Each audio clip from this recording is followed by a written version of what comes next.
नमस्कार दोस्तों, आपका स्वामी विवेकानंद कोचिंग सेंटर के अंदर हार्दिक स्वागत है। हमारा जो दोस्तों राजस्थान कल्चर के टॉपिकों के अंदर पंचपीर चल रहे थे और उन पंचपीरों के अंदर आज हम पढ़ने जा रहे हैं दोस्तों। उन पंचपीरों के अंदर बाबा रामदेव जी और बाबूजी के बारे में आपने पढ़ लिया था। आज हम पढ़ेंगे दोस्तों हड़बूजी सांखला के बारे में। किसके बारे में? हड़बू जी सांखला, इनके बारे में पढ़ेंगे दोस्तों। पहले तो आपने यहाँ पे लिखना है दोस्तों इनका जन्म कहाँ हुआ था। तो दोस्तों एक बेगटी नामक स्थान है, वहां पर इनका दोस्तों समाधि स्थल या मुख्य मंदिर है। लेकिन जन्म की अगर बात करें तो हड़बूजी सांखला का जन्म है दोस्तों कहाँ होता है? भूडोल गांव में होता है। कहाँ होता है? भूडोल गांव के अंदर इनका जन्म होता है। और ये गांव कहाँ है? तो ये गांव पड़ता है दोस्तों नागौर जिले के अंदर। कौन से जिले में? नागौर जिले में पड़ता है। और ये दोस्तों जो हड़बूजी सांखला है वो बाबा रामदेव जी के समकालीन थे। बाबा रामदेव जी के समकालीन थे। उनके समकालीन थे दोस्तों। बाबा रामदेव जी है उनके समकालीन थे। कौन है? तो उनके समकालीन है दोस्तों हड़बूजी सांखला। हड़बू बाबू रामदेव जो इनका साथ में नाम भी लिया जाता है दोस्तों। तो हड़बूजी है जो इनका जन्म भूडोल गांव नागौर में होता है। और ये बाबा रामदेव जी के क्या थे? समकालीन थे। इसका भी आपने ध्यान रखना है। अब दोस्तों क्या है कि जो हड़बूजी है उन्हीं का आशीर्वाद है। हड़बूजी और जो करणी माता है दोस्तों इसका आशीर्वाद एक मारवाड़ के शासक पर था। तो अपने बात करते हैं कि राव जोधा। कौन है? राव जोधा मारवाड़ का जो शासक हुआ है। इस राव जोधा पर हड़बूजी सांखला व करणी माता का आशीर्वाद प्राप्त था। किसको? तो दोस्तों राव जोधा जो मारवाड़ या जोधपुर की जिन्होंने स्थापना की थी, इन पर दोस्तों हड़बूजी व करणी माता का आशीर्वाद प्राप्त था। अब दोस्तों अपने बात करते हैं कि जो हड़बूजी है उनका वाहन क्या होता है। वाहन की बात करें तो दोस्तों इनका वाहन सियार होता है। इनका वाहन सियार होता है। इंपॉर्टेंट है दोस्तों क्योंकि इनके मंदिर के अंदर गाड़ी की पूजा की जाती है। बैलगाड़ी है दोस्तों उसकी पूजा की जाती है। लेकिन वहीं पर अगर वाहन की बात करें हड़बूजी के तो दोस्तों क्या है?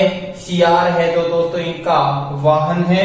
और हड़बूजी को दोस्तों शकुन शास्त्री कहा जाता है। हड़बूजी को क्या कहा जाता है? शकुन शास्त्री कहा जाता है दोस्तों। अब ये बाबा रामदेव जी के समकालीन थे। तो दोस्तों एक बात ये भी आपने ध्यान रखना है कि बाबा रामदेव जी ने जब समाधि ली थी तो भाद्रपद शुक्ल पक्ष की जो एकादशी के दिन बाबा रामदेव जी के द्वारा समाधि ली गई। उसके दोस्तों 8 दिन बाद, कितने दिन बाद है? तो यहाँ पे लिख देता हूं कि बाबा रामदेव जी के समाधि दोस्तों जो बाबा रामदेव जी ने समाधि के 8 दिन बाद जो दोस्तों समाधि कौन लेता है? तो बाबा रामदेव जी की समाधि के 8 दिन बाद दोस्तों हड़बूजी सांखला दोस्तों समाधि लेते हैं। ये ध्यान रखना। और समाधि कहाँ लेते हैं? तो दोस्तों समाधि लेते हैं जोधपुर का एक गांव है जो बेगटी नाम से जाना जाता है। कहते हैं कि इसी गांव बेगटी गांव नामक स्थान पर बाबा रामदेव जी की समाधि के 8 दिन बाद हड़बूजी सांखला है वो समाधि लेते हैं। तो दोस्तों यहाँ तक आपको समझ में आया होगा। अब अपने हड़बूजी के बारे में बात करते हैं दोस्तों। इनके मंदिर या इनका जो पूजा स्थल है उसकी बात करते हैं।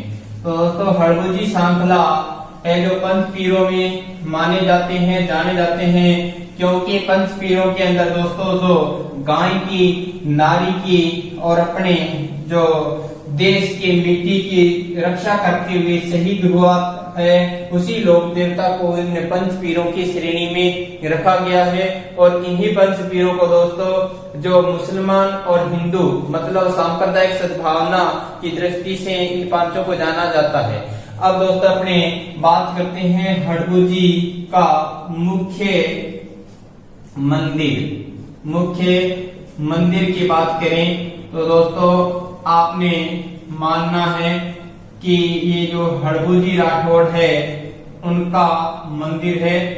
और इस मंदिर की जो अगर जगह की बात करें, हड़बू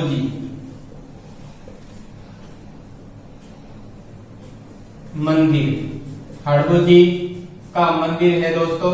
और अगर ये जगह की बात करें तो कहाँ है, जोधपुर के बेट्टी नामक गांव में। जोधपुर के बेट्टी नामक गांव है दोस्तों, इस गांव के अंदर ये मंदिर है। और ये दोस्तों गांव पूछ ले तो गांव पड़ता है ये जोधपुर में।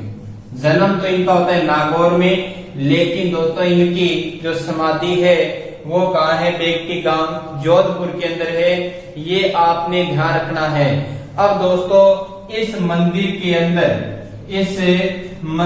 अंदर जो पूजा की जाती है दोस्तों, वो किसकी पूजा की जाती है, बैलगाड़ी की पूजा की जाती है।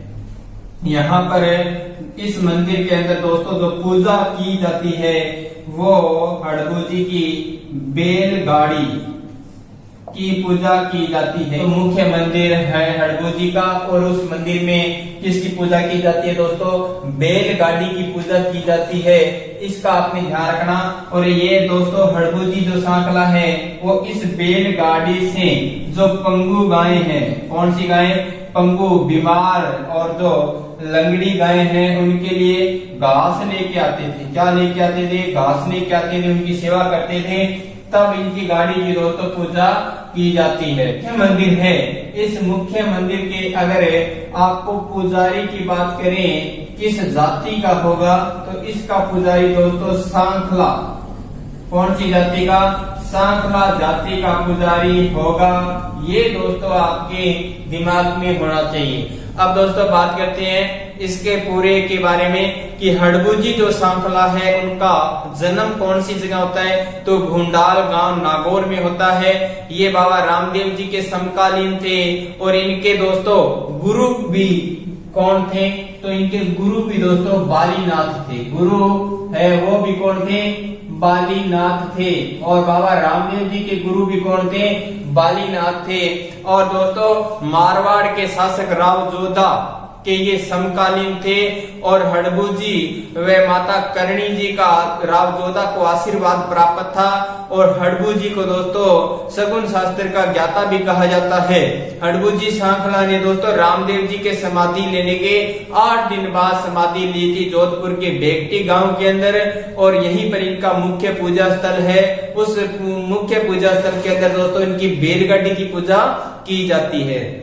अब दोस्तों इनका मुख्य मंदिर का जो पुजारी है वो किस जाति के होंगे, तो वो दोस्तों सांखला जाति के ही होंगे। और जो बैलगाड़ी है दोस्तों इसकी जो पूजा की जाती है, इस गाड़ी से ये जो पंगु गाय हैं, बीमार या लंगड़ी गाय हैं, उनके लिए दोस्तों घास लेकर आते थे। तो दोस्तों आपको यहाँ तक है जो अच्छी तरह से समझ में आया होगा। अब बात करेंगे नेक्स्ट जो पंथ पीरों के अंदर जाने जाते हैं, मेहाजी मांगलिया। जोधपुर के अंदर ही इनकी बात करेंगे दोस्तों, इसीलिए आज इनको इकट्ठे पढ़ लेते हैं। हड़बू सांखला व मेहाजी मांगलिया। तो हड़बू सांखला के बारे में दोस्तों जो इम्पोर्टेंट बातें थी वो सभी आपको पता चल गया। अब अपने दोस्तों पढ़ने जा रहे हैं मेहाजी मांगलिया। किसके पढ़ेंगे, मेहाजी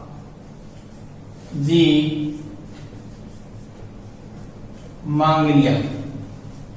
मेहाजी मांगलिया के बारे में पढ़ेंगे दोस्तों।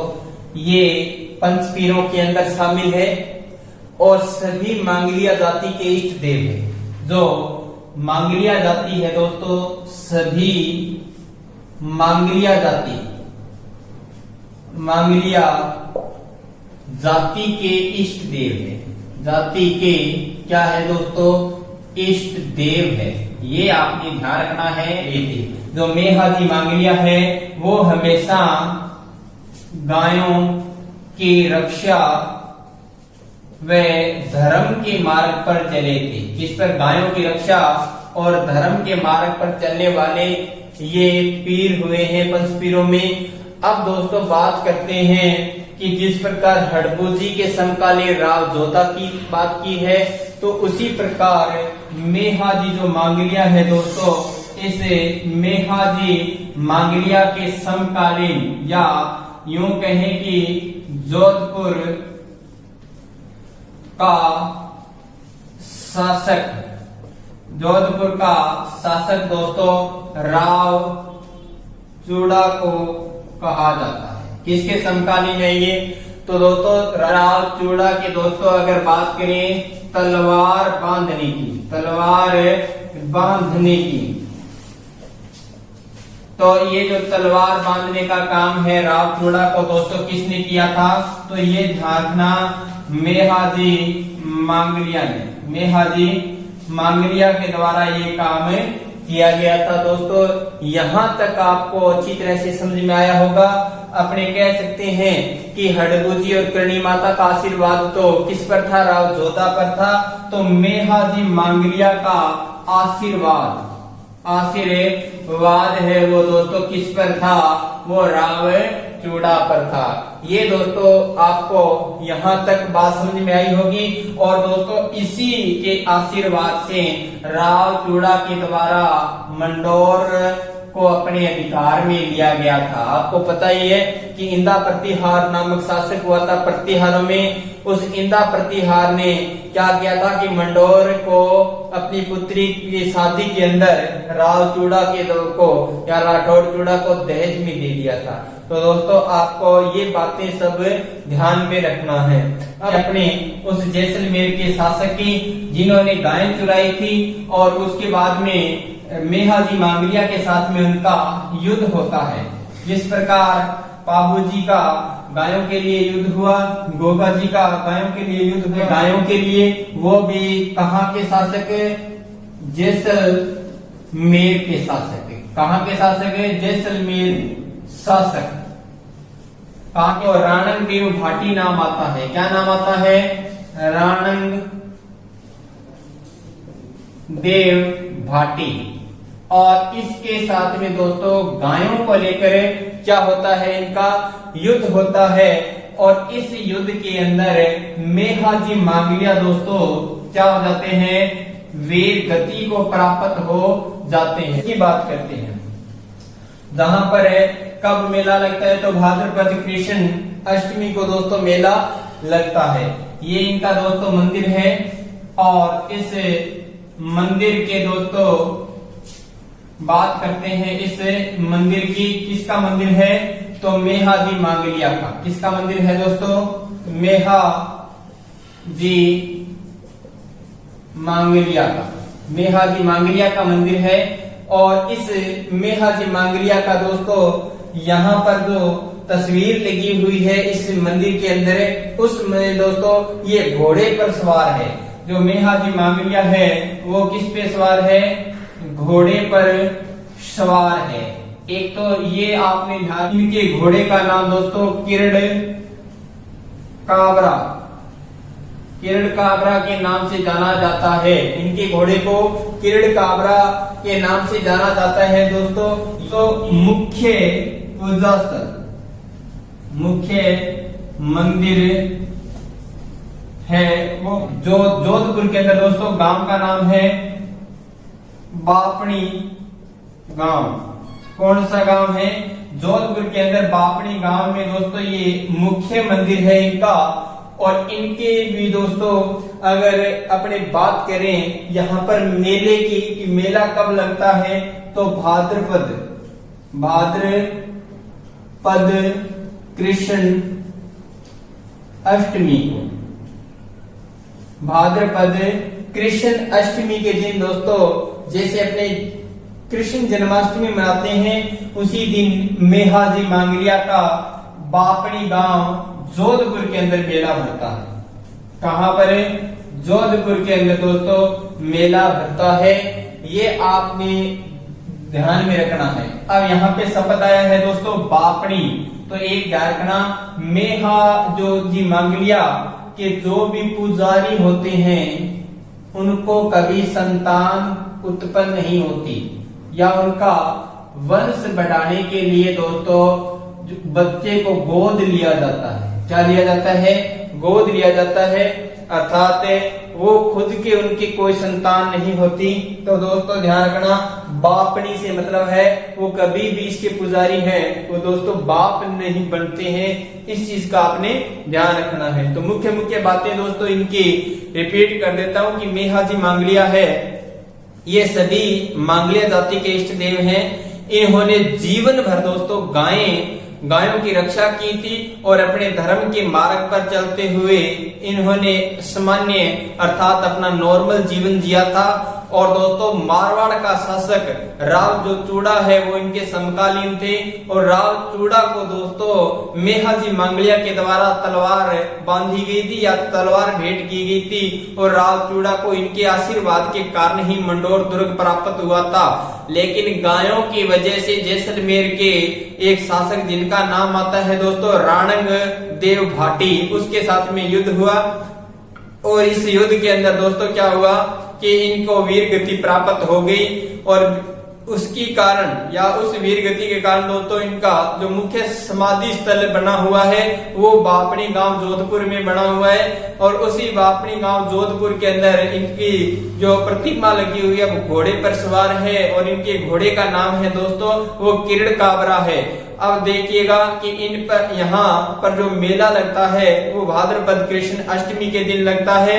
और दोस्तों मेहाजी मांगलिया जो ऐसे इष्ट देव हैं जिनके या पंचपीरों में जाने जाते हैं कि इनके पुजारियों के कभी भी वंश में वृद्धि नहीं होती है, या इनके पुत्र नहीं होता है या पुत्री नहीं होती है, वे खुद पुत्र को या गोद लेकर इस वंश को आगे बढ़ाते हैं। इसलिए बापणी गांव से आप बाप नहीं बन सकते, ये याद रख सकते हो। और इनका मुख्य मंदिर कहाँ है? तो बापणी गांव जोधपुर में है। किसके समकालीन थे? तो राव चूड़ा के समकालीन थे। तो दोस्तों अपने नेक्स्ट वीडियो में गोगाजी चौहान के बारे में पढ़ेंगे।